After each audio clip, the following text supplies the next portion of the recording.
Selamat petang dan salam sejahtera. Saya Daniel Anthony dan anda sedang menonton Sekilas Fakta untuk petang ini 8 April 2021.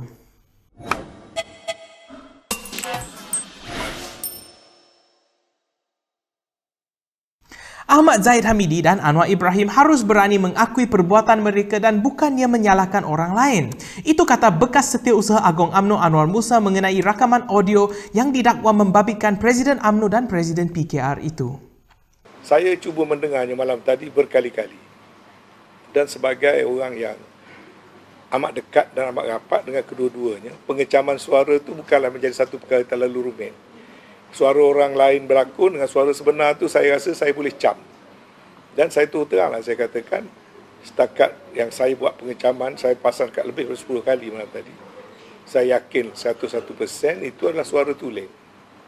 Katanya kini terpulang kepada Majlis Tertinggi UMNO untuk membuat penilaian, memandangkan beliau sebelum ini pernah membuktikan cubaan kerjasama antara dua pemimpin itu. Sementara itu, Anwar menyarankan agar Zahid dan Anwar mencontohi bekas Perdana Menteri Najib Razak yang bersumpah di masjid untuk mempertahankan diri daripada dakwaan yang dihadapi. Terdahulu, Anwar menegaskan beliau tidak terlibat dalam rakaman perbualan telefon bersama Ahmad Zahid dan akan membuat laporan polis mengenainya. Saya pada malam ini ingin menyatakan bukan saja penafian, tetapi ternyata, selain menafikan, ternyata ia ini menunjukkan betapa gundah gulananya pimpinan negara ini mencari apa sahaja tipu helah. Dia dah hilang ugut, beli orang rasuah, tak makan, maka dia sebarkan fitnah. Ketua Pembangkang itu berkata demikian ketika berucap semasa melancarkan bilik operasi PKR di Selangor malam tadi. Anwar sebelum ini mengakui bahawa PKR dan UMNO pernah mengadakan pertemuan tidak rasmi untuk membincangkan kerjasama antara dua parti itu. Dalam pada itu, seorang pemimpin UMNO mengesahkan akan membuat laporan polis berikutan namanya disebut dalam rakaman perbualan tersebut. Ketua UMNO Perlis Syaidan Kasim berkata, beliau difahamkan rakaman itu mengatakan dia dicemuh semasa berucap di Perhimpunan Agung UMNO 2020 baru-baru ini. Memetik laporan Free Malaysia Today, Syaidan menambah beliau mahu namanya dan Ahmad Zahid dibersihkan. Beliau terus meminta pihak lain membuat laporan polis agar kesahihan rakaman itu disiasat. Pengerusi Kelab Penyokong Kerajaan Perikatan Nasional itu sebelum ini merupakan antara pemimpin UMNO yang tidak bersetuju dengan langkah UMNO memutuskan kerjasama dengan Bersatu. Menteri Perumahan dan Kerajaan Tempatan Zuraida Kamarudin nampaknya juga tidak ketinggalan mendengar rakaman audio yang tular. Ketika ditanya pendapatnya mengenai ketulenan audio itu, ini kata bekas naib Presiden PKR itu.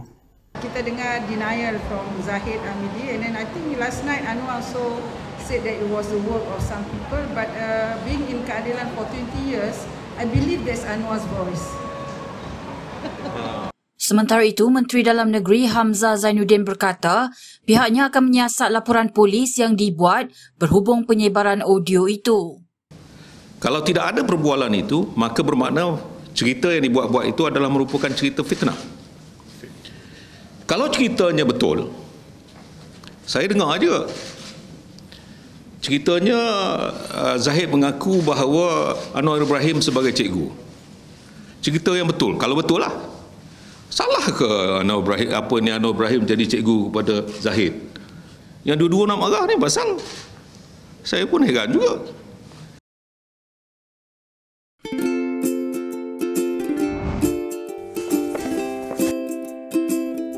Shellfish, red meat, and beer.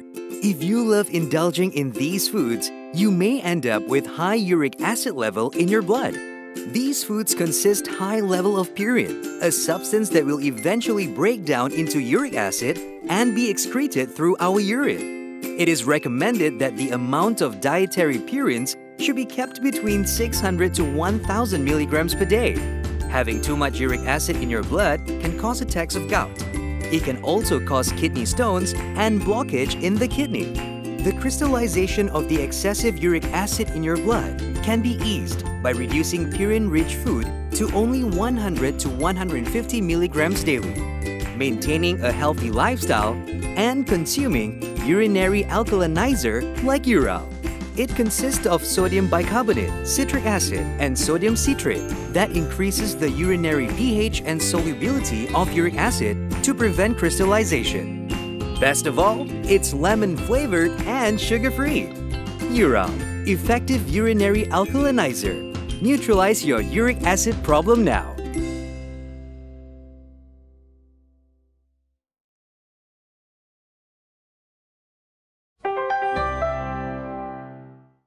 Dapatkan akses tanpa had ke artikel Malaysia Kini di web dan aplikasi dengan membuat langganan pada pautan yang kami sertakan di bawah.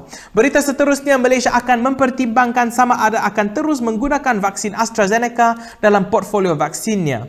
Perkara itu dinyatakan oleh Menteri Sains, Teknologi dan Inovasi Khairy Jamaluddin.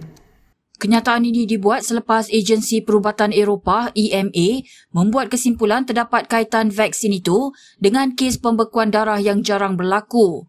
Dalam ciapannya di Twitter, Khairy berkata, keselamatan rakyat Malaysia akan diutamakan berhubung hal itu. Terdahulu, EMA menerima laporan 166 kes pembekuan darah di otak pada awal bulan ini setelah 34 juta dos vaksin diberikan di Eropah.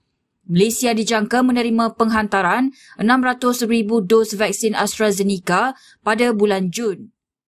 Malaysia dikecam setelah dutannya ke Myanmar mengadakan pertemuan dengan kerajaan junta tentera negara itu. Pertemuan antara Duta Zahiri Ibrahim dengan Menteri Elektrik dan Tenaga Myanmar Aung Tan U dilaporkan berlaku semalam.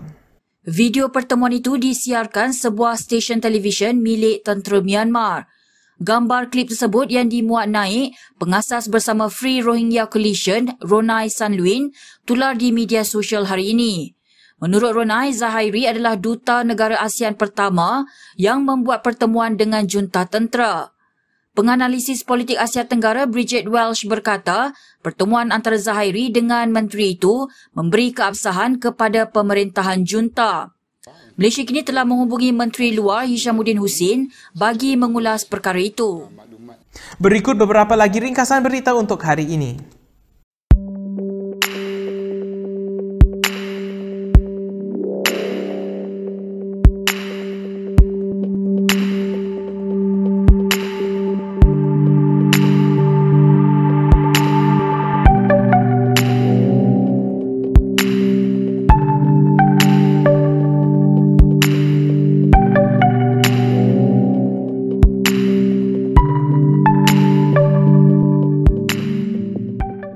Baiklah, sekian sahaja daripada saya Daniel Anthony untuk sekilas fakta pada petang ini. Untuk lebih banyak berita, anda boleh melayari kinitv.com.